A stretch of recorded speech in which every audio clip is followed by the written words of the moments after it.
the sound of a 6.4 liter Hemi V8. We just spent the last week with a Jeep Grand Wagoneer, which also has a 6.4 liter V8, the Hemi V8, but that engine is now in a Wrangler, which is a completely different side of the Jeep spectrum. It's gonna feel quite different. No longer have massage seats and a 23 speaker sound system and 75 inches of touchscreens. This is obviously a Wrangler, but it has that 392 engine, so it'll sound good. It should be a lot of fun. I've done a brief little stint off-roading a Wrangler 392, and it was definitely the most fun vehicle out there. It made the best noise without a single doubt, so this should be a pretty interesting week. Especially, allegedly, we're supposed to have a blizzard dumping some snow on us, but the forecast has gone from like 14 inches to 8 inches to 2 inches, so we'll see how much snow we actually get. Like, it's supposed to be snowing right now, and clearly it's just not.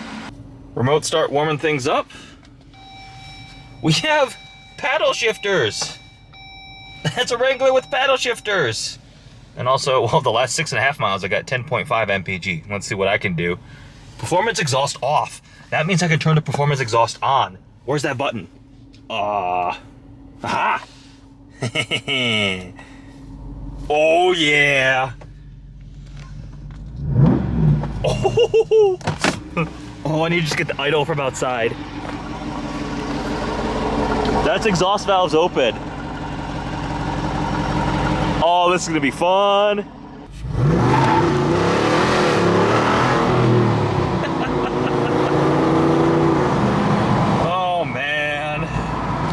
There was no replacement for displacement.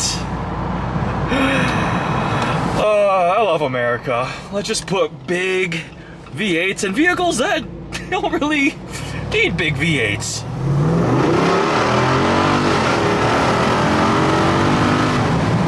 That's a cool touch. The all-season floor mats have this topography texture to them. Here's what the cold start of a Wrangler 392 sounds like through a garage door. It's got a nice angry rumble. Let that thing warm up for a bit. It's covered in snow. Good morning, and it actually snowed. Listen to this thing.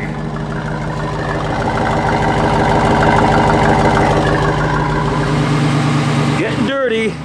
The Jeep is so wide, the front tires just throw dirty snow and mud and whatever up here. It gathers on the door hinges too, which is kind of funny to me. This is also so much wider. We've got these extra little fender flares, both at the back and the front. Speed lock capable wheels. Another cold and early morning with the Wrangler 392. We got a better look of the exterior with the more aggressive hood, the 392 lettering, which is really cool because it's empty in the middle, but then it has this gold trim on the outside, and this gold accents are echoed across the rest of this Jeep with the tow hooks up there on these steel bumpers. Got the widened fenders, the Rubicon lettering sticker here, which also has that gold trim, the trail rated badge too, and then on the other side of the Jeep logo here too, Wrangler Unlimited, so it comes in 4-door iteration. Again, the widened rear fenders. It just, with such wide tires and wheels, I mean, it just throws up dirty snow. It gets caught on these hinges. It gets caught on this rear fender. It just happens, right? No side steps. We got the rock rails there. So if you're short, getting into the 392 Wrangler isn't the easiest. The big step up. Quad exhaust tips out back. They're not decorated or anything really. Just right off, you see that muffler there? The exhaust tips right out of the rear bumper, which I think works because this is more of like a functional look to it. They don't need giant chrome tips coming off the back. What's this? Jeep performance parts. Oh, cool. It's got accessories, I think. The big spare, full-size spare. And yeah, oh wait, these taillights I think are further out because of the widened view. You get snow caught on the back of it too. We're averaging just over 12 miles per gallon, which with my lead foot and a 6.4 liter V8, I am not that surprised. We got the Uconnect screen in the middle with CarPlay. I have to plug my phone in. This one does have heated seats and a heated steering wheel, which is extremely welcome when it's 12 degrees Fahrenheit outside. And then I just always had that active exhaust button, the performance exhaust, on. You can hear it just idling. Here, let me roll the window down slightly. So that's on. That's off. The valve's closed.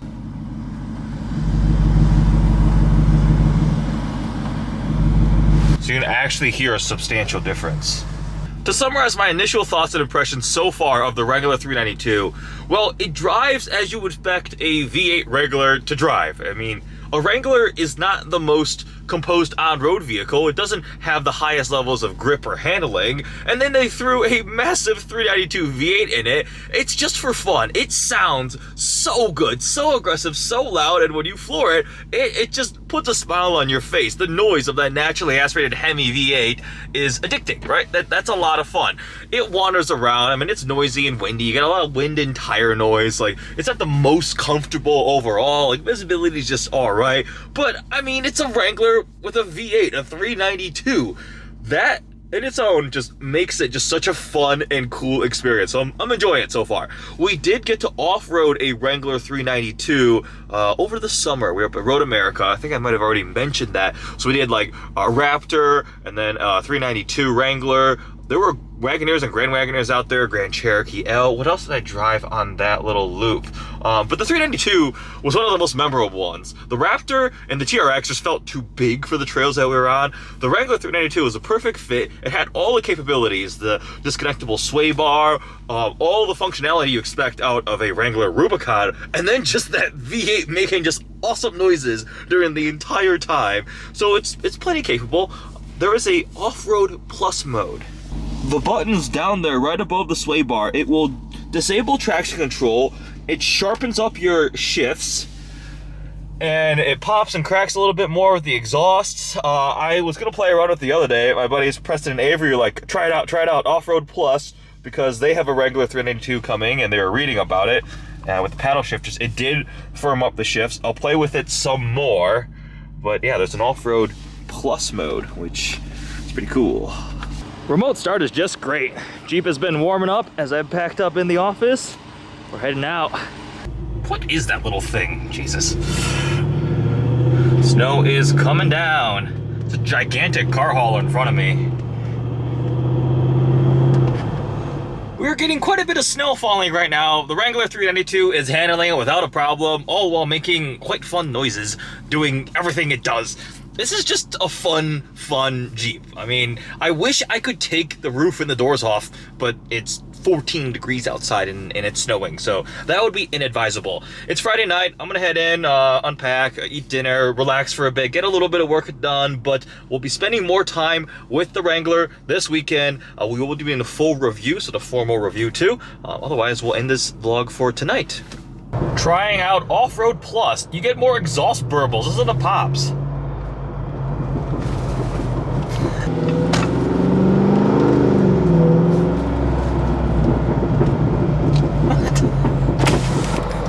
So the Wrangler 392 has a burble tune now. Well, this thing got filthy and encrusted with salt. We'll have to run it through the car wash tomorrow before we film the review. Yeah, oh boy. This is what I hate about winter. Everything gets so, it's just miserable. I mean, what do you even call this? Plaque of details, technical specs like weighting, water fording. We've got the width, the height, the wheelbase. This one's got 35-inch tires. 392, Rubicon 392, JL, since 1941. Built in Toledo and developed in Auburn Hills, Michigan. It's an American vehicle. I don't think I've mentioned yet, this Wrangler 392 is fitted with the Xtreme Recon Package. From the exterior shots you may have seen, it's on those 35-inch tires, and it looks insanely tall, because it is. The regular 392, I believe, comes with a 2-inch lift compared to a normal Wrangler. The Xtreme Recon adds another 1.5-inch lift. So if you're short, getting up into this, there are no steps or anything, actually is a challenge, right? If you are vertically challenged, getting into the regular 392 will definitely be a challenge. But this is to go up against the Sasquatch package from Ford on the Bronco. So the Xtreme Recon pack on this, about $4,000. Bigger brakes on the back too. They got a Strengthen the tailgate because you got the gigantic 35-inch spare on the back too. The wheels do look cool. I showed those earlier. They're 17-inch, B-Lock capable, kind of this bronze finish on it. It's just another example of how the Wrangler 392 is just full of excessiveness because it's awesome. I'm in the drive-through to go through the car wash right now to wash off all the salt and dirt, and the little Chevy Aveo in front of me looks like a toy. Got some photography going on right now with some, I don't even know where we are. Tim took us somewhere. Got Andy. Where's the ramen hoodie? I don't know. It's Look at me. I'm off-roading the Jeep. We're doing real things. Not just parking lot crawling. rare. Rare. Very rare. Not just mall crawling. Stop. Good. Oh, Timothy! Don't hurt yourself. That's cold. It is snow. You okay? God, yeah, no, that just like that shockingly hurt more than I expected. Oh. Is this one of them Jeeps with a big old V8 motor and a big old cam in her? That's Tim's true form shining through. Everyone's like, "Oh yeah, I'm such a professional." And then Eddie knows this side. Yeah, of me, that's the so. side of Tim he has to hide. We got the front trail cam, the backup camera, and then you can clean the camera and rear glass. It sprays it right off, so even if the Jeep gets all muddy, you can still see things. Got professional photography right here. Woohoo!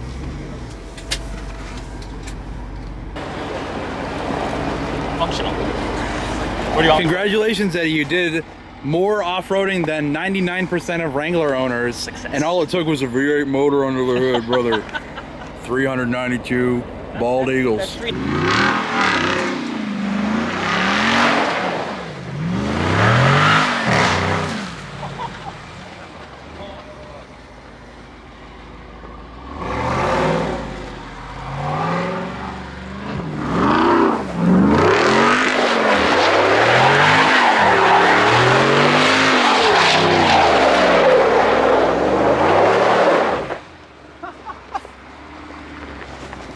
Insane. They should have put V8s in them a long time ago. I have burned through an entire tank of gas in 201 miles, averaging 11.3 mpg, which I consider quite an accomplishment, but now I need gas, need a full tank.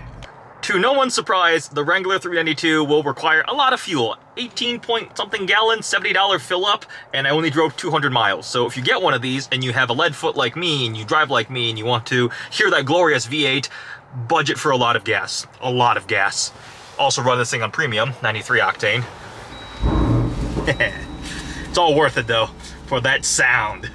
One of the most frequent questions I've gotten this week with the Wrangler 392 is how this stacks up compared to the Ford Bronco. That is the natural comparison. Obviously, we have a V8 in this, a massive 6.4 liter V8, and you can't get one in the Bronco, not even an upcoming Bronco Raptor. So that really changes the experience, because to me, that Hemi 392 dominates the experience. It sounds much better, it feels different, it's fast. But the Bronco has a lot of benefits too. The interior, it's a newer vehicle. It came out much more recently compared to this generation JL Wrangler. So the interior screen is way better. The technology is better. I like the interior more on the Bronco. It feels more spacious. It drives better on the road. The behavior, the steering, the suspension, all of that. Even with Sasquatch package compared to the Xtreme Recon package back to back. The Jeep Wrangler, without a single doubt, is more fun. The noise, the speed, looks to me is like a toss-up here, and then I assume, I'm making an assumption here that in terms of capability off-road, the Xtreme Recon Pack and the Sasquatch are pretty much a toss-up close.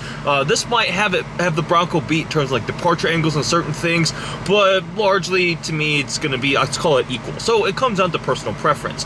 Which one would I buy?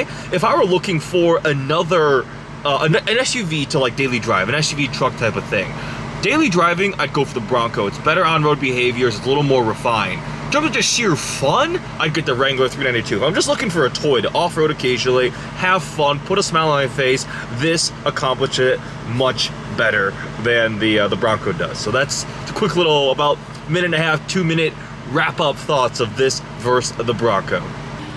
Final night with the Wrangler 392.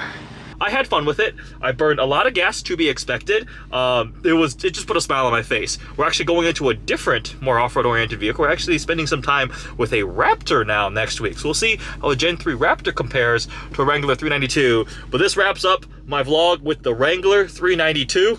Certainly a lot of fun. If you got one of these, consider yourself lucky, because I don't think we'll ever get something like this again. I honestly do not think we'll ever have a V8 Wrangler from the factory again, so enjoy it. Hope you guys enjoyed this video. Thanks for watching.